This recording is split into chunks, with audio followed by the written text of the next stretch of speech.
And we have a special guest today, Senator Ron Wyden, in the studio with us, and this is a very timely time to be here. So what were your impressions of what you saw in the Mueller report, and what do you think about Barr's refusal to testify in front of the House? I think it's very unfortunate that he won't testify in the House, and certainly the House is going to look at possible contempt proceedings. Here's what troubled me the most. It's very clear that Bob Mueller weighed in with the Attorney General, expressing his dissatisfaction in a letter with respect to how it was being portrayed by the Attorney General.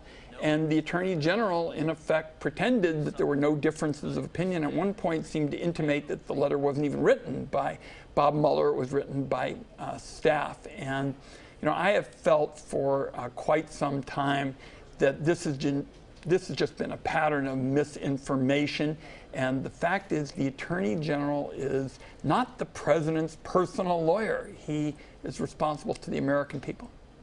Another ongoing issue, the President is still refusing to turn over his tax returns for examination.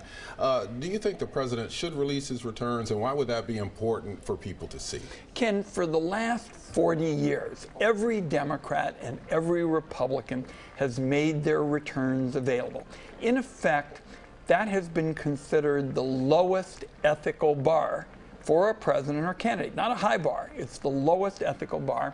And the reason it's so important is that those tax returns may determine whether a president or a candidate has a conflict of interest, which would run contrary to their responsibilities as presidents. So both the Ways and Means Committee in the House and the Finance Committee, where I serve in the Senate, under the rules, what's called Section 6103, have the ability to obtain those records. The House is pursuing it now, and I hope the President will cooperate. Let's talk a little Portland Trailblazers tonight. It's Game 3 tonight at the Motor Center. They're back home against Denver.